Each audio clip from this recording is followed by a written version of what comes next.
स्वागत है आपका 99 न्यूज के इस बिहार और झारखंड के बुलेटिन में। और इस वक्त आपके साथ मैं हूं दीपाली श्री। शुरुआत करते हैं बिहार की खबरों से।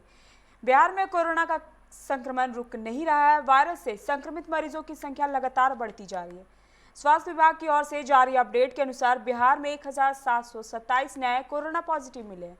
इसके साथ ही राज्य में कोरोना संक्रमितों की संख्या बढ़कर 1,45,861 हो गई है। बिहार में फिलहाल कोरोना के 18,708 एक्टिव मरीज हैं। शनिवार को कोरोना से 9 लोगों की जानें चली गई। अभी तक इस बीमारी से मरने वालों की कुल संख्या 750 हो गई है। राज्य में पिछले 24 घंटे के अंदर 1,50,195 सैंपल की जांच की गई। इसके साथ ही राज्य में जांच का कुल आंकड़ा 38,71,733 पर जा पहुंचा है। बिहार में अब तक 1,28,376 मरीज कोरोना से ठीक हो चुके हैं। इसकी रिकवरी दर 88.01% है।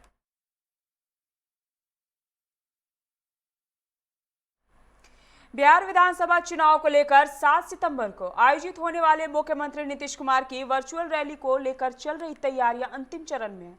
पार्टी का दावा है कि इसके माध्यम से नीतीश कुमार 30 लाख लोगों से जुड़ेंगे। जेडीयू के सांसद व मंत्री अपने प्रभाव वाले इलाकों में लगातार जनसंपर्क में जुटे हुए हैं। उन्हें मुख्यमंत्री के संबोधन के बारे में बताया जा रहा है। वर्चुअल रैली को लेकर पटना सहित कई जिला मुख्यालयों में बड़े बड़े होर्डिंग और बैनर दिखने लगे हैं। विधानसभा चुनाव को ले मुख्यमंत्री का चुनावी अभियान इस वर्चुअल रैली से ही आरंभ होना है। इस रैली को निश्चय संवाद का नाम दिया गया है। गोपालगंज के लहलादपुर गांव में वर्चस्व की लड़ाई में एक युवक को अगवा कर बेरहमी से पीटकर हाथ पैर तोड़कर नहर में फेंक दिया गया। गंभीर हालत में स्वजनों ने उसे सदर अस्पताल पहुंचाया। वहां से गोरखपुर रेफर कर दिया गया, लेकिन रास्ते में ही उसकी मौत हो गई। इसकी जानकारी होते ही ग्रामीणों में आक्रोश फैल गया। आक्रोशित ग्रामीणों ने गोपालगंज बड़हरिया पथ को आगजनी कर जाम कर दिया। शाहपुर बाजार को भी बंद कर दिया गया है। मौके पर पहुंची पुलिस पर भी ग्रामीणों ने पथराव शुरू कर दिया, जिससे काफी देर तक आवागमन बाधित रहा। वारदात को लेकर स्वजन एक बीडीसी सदस्य 6 लोगों के खिलाफ बयान दर्ज कराया है। सभी आरोपित फरार हैं।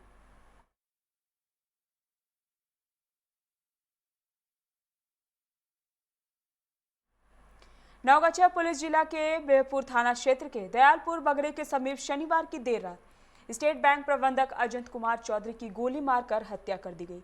चौधरी बेगूसराय के बरौनी रिफाइनरी क्षेत्र के 82 शाखा में तैनात थे। हत्यारे उनकी गतिविधि से वाकिफ थे। जैसे ही वो बाइक से दयालपुर बगरी रेलवे ओवरब्रिज के पास NH 31 के पास पहुंचे, घात लगाए बदमाशों ने पीछे से गोली मार दी। गोली उनके पीठ में लगी, वह वहीं गिर पड़े। मौके पर ही उनकी मौत हो गई। आरा के उदवंत नगर थाना क्षेत्र के बहरा गांव में रविवार को 2 गुटों के बीच भिड़ंत हो गई। दिन दहाड़े कानून को ठेंगा दिखाते हुए उपद्रवियों ने करीब 30 राउंड फायरिंग की।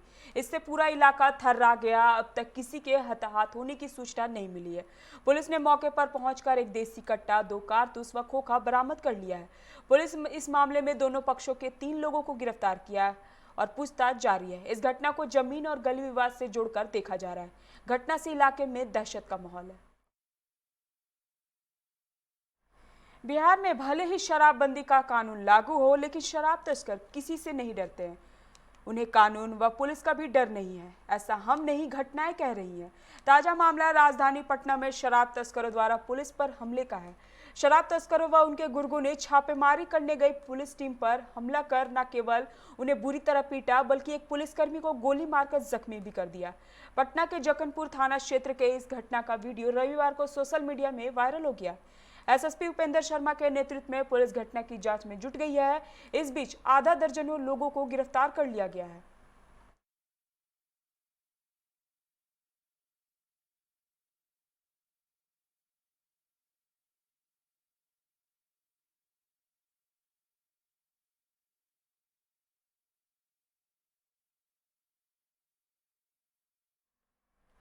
बिहार के भोजपुर जिले में रविवार सुबह ससुराल वालों की प्रताड़ना से तंग आकर एक महिला ने खुद को बाथरूम में बंद किया और केरोसिन डालकर आग के हवाले कर दिया।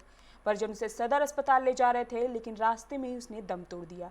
अस्पताल पहुंचते ही डॉक्टरों ने महिला को मृत घोषित कर दिया। पिछले साल 1 मई को उसकी शादी हुई थी। मृतिका शालू देवी अभिमन्यु सिंह की पत्नी थी। घटना जगदीशपुर थाना क्षेत्र के कौरा गांव की है। घटना के संबंध में बताया जा रहा है कि महिला मायके जाने की जिद करती थी, लेकिन ससुराल वाले उसकी बात नहीं सुनते थे। महिला का मायका दोभा थाना क्षेत्र के हेमतपुर गांव में है। मायके जाने की बात को लेकर महिला का अपने ससुराल वालों से अक्सर विवाद होता था। पति भी पत्नी की बात नहीं सुन रहा था। कई महीनों से ऐसा ही चल रहा था। झारखंड में कोरोना काफी तेजी से बढ़ रहा है। हर दिन रिकॉर्ड नए मामले सामने आ रहे हैं। पिछले 24 घंटे में राज्य में 1754 कोरोना संक्रमण के नए मामले सामने आए हैं। इसके साथ ही राज्य में कोरोना संक्रमितों की कुल संख्या 49,757 हो गई है, जबकि पिछले 24 घंटे में ही 7 कोरोना संक्रमितों की मौत हुई है। इसके साथ ही मरने वालों की संख्या 462 पर पहुंच गई है। फिलहाल झारखंड में 15,005 सक्रिय केस हैं, जबकि 34,330 लोग स्वस्थ होकर अपने घर लौट चुके हैं।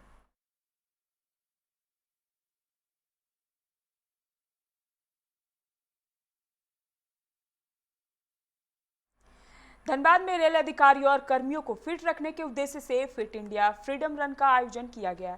इस आयोजन में परंपरागत खेलकूद के अलावा दौड़, योगा आदि कार्यक्रम चलाए जा रहे हैं। प्रत्येक दिन रेलवे के अलग अलग विभागों के अधिकारी, कर्मचारी इसमें हिस्सा ले रहे हैं। फिट इंडिया फ्रीडम रन का यह आयोजन 2 अक्टूबर तक चलेगा। इसके लिए आज धनबाद रेल मंडल से एक जागरूकता रैली निकाली गई है, जिसमें रेल मंडल के कई अधिकारी, खिलाड़ी और स्कूली बच्चे शामिल हुए। आज जो है हम लोग कार्यक्रम फिट फॉर इंडिया का ही हुआ। इसमें कि सबको फिट रहना है, ये संदेश जो है हम लोग दे रहे हैं। और हम लोग का डिविजनल स्पोर्ट्स एसोसिएशन की तरफ से ये दिया गया है टास्क कि इसको जो है हर वीकली आप हर डिपार्टमेंट का जो है आयोजन किया है। तो आज हम लोग का पर्सनल की तरफ से सीनियर डीपीओ सर थे, जेपी सिंह सर, उन्होंने लीड की।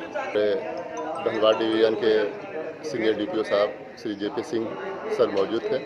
और ये स्पोर्ट्स डिवीजनल स्पोर्ट्स की तरफ से ये प्रोग्राम हर वीकली किया जाता है। इसमें अभी चूँकि कोरोना का माहौल चल रहा है, ये एक बहुत बड़ा अच्छा संदेश जाएगा कि फिटनेस का सबसे अच्छा तरीका है कि आप ग्राउंड से जुड़ें। ये मैसेज के लिए हम लोग हर हफ्ता एक वीकली प्रोग्राम डिवीजनल स्पोर्ट्स की तरफ से किया जाता है। मैट्रिक और इंटरमीडिएट के छात्रों की परीक्षा तैयारी को देखते हुए महीने में 2 बार टेस्ट लेने की तैयारी चल रही है।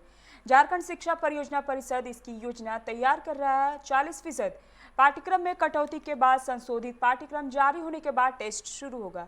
इसमें संशोधित पाठ्यक्रम पर आधारित प्रश्न पूछे जाएंगे। यह टेस्ट बच्चे अपने घर से ही दे सकेंगे। उन्हें यह छूट रहेगी कि सवालों के हल किताबों से खोज कर दें। इससे उनके परीक्षा का भय भी दूर होगा। इसके लिए विद्यार्थियों को ऑनलाइन और ऑफलाइन प्रश्न दिए जाएंगे। झारखंड में मैट्रिक तथा इंटरमीडिएट के सिलेबस में अब 35 से 40% तक की कटौती की जाएगी। गिरिडीह जिले के खोरी महुआ अनुमंडल में वज्रपात की 2 अलग अलग घटनाओं में एक महिला समेत 2 लोगों की मौत हो गई। हेरोडी थाना अंतर्गत करिहारी गांव में वज्रपात से जहां एक 70 वर्षीय महिला की मौत हो गई, वहीं गांवा थाना अंतर्गत जमडार पंचायत के लोरिया गांव में एक 30 वर्षीय युवक की मौत हो गई। रेलवे धीरे धीरे रेल परिचालन को सामान्य करने के लिए जुट गई है। पहले से 230 ट्रेनें चल रही थी, अब 12 सितंबर से 80 और ट्रेनों को चलाने की घोषणा कर दी गई है। इन ट्रेनों में धनबाद से खुलकर फिरोजपुर जाने वाली गंगा सतलज एक्सप्रेस भी शामिल है। ये ट्रेन नए टाइम टेबल के अनुसार चलेगी। पूर्व मध्य रेलवे ने टाइम टेबल जारी कर दिया है। ये ट्रेन अब धनबाद से आधे घंटे देर से खुलेंगी। जोन से जारी सूचना के मुताबिक लुधियाना एक्सप्रेस धनबाद से 12 सितंबर को खुलेगी, पर वापसी में फिरोजपुर से इस ट्रेन का परिचालन 14 सितंबर से शुरू होगा। धनबाद से खुलने और यहां पहुंचने के समय में भी फेरबदल कर दिया गया है। झारखंड प्रदेश भाजपा अध्यक्ष दीपक प्रकाश की नई टीम की पहली कार्य समिति बैठक 7 सितंबर को होगी। वर्चुअल माध्यम से होने वाली इस बैठक का उद्घाटन भाजपा के राष्ट्रीय अध्यक्ष जेपी नड्डा करेंगे। बैठक में राष्ट्रीय महामंत्री अरुण सिंह, राष्ट्रीय सह संगठन महामंत्री सौदान सिंह, महिला मोर्चा की राष्ट्रीय अध्यक्ष विजया राहटकर भी ऑनलाइन अपनी उपस्थिति दर्ज कराएंगी। भाजपा के प्रदेश महामंत्री प्रदीप वर्मा ने बताया कि 1 दिवसीय कार्य समिति बैठक 10:30 बजे पूर्वाह्न से 5:30 बजे अपराह्न तक आयोजित की गई है। धनबाद गांधी सेवा सदन प्रेस क्लब में आज श्रद्धांजलि सभा का आयोजन कर खबर मंत्र के प्रधान संपादक एवं मालिक अभय सिंह को श्रद्धांजलि अर्पित की गई। लोगों ने अभय सिंह की तस्वीर पर माल्यार्पण कर श्रद्धांजलि दी।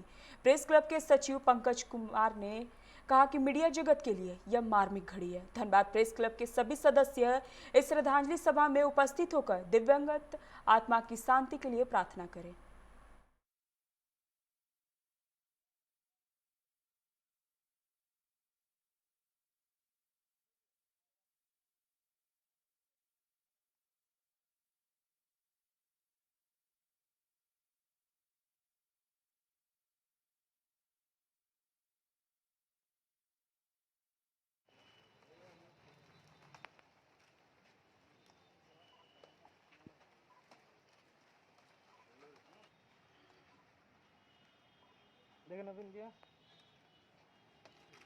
प्रेस क्लब प्रांगण में खबर मंत्र के प्रधान संपादक श्री अभय सिंह जी के दुखद देहावसान के बाद यहाँ एक श्रद्धांजलि सभा रखी गई थी, जिस पर धनबाद के और आसपास के जितने भी खबर मंत्र से जुड़े पत्रकार तथा प्रेस क्लब से जुड़े पत्रकार उपस्थित हुए और 2 मिनट मौन रखकर उनको श्रद्धांजलि दी गई। ये पत्रकारिता जगत में एक अपूर्णीय क्षति है और मैं आशा करता हूं कि भगवान उनके परिवार को इतना हिम्मत दे कि वो इस क्षति को सहन कर सके। साथ ही मैं खबर मंत्र परिवार के लोगों को भी ये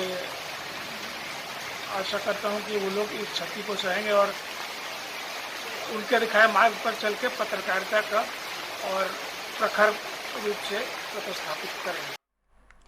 धनबाद के विधायक राज सिन्हा का जन्मदिन है। इस अवसर पर उनके समर्थकों ने उनके आवास पर पहुंचकर केक काटे और जन्मदिन की बधाइयां दी। इसमें मुख्य रूप से अखिलेश झा, मुकेश कुमार, दीपक कुमार झा, राजू श्रीवास्तव शामिल थे।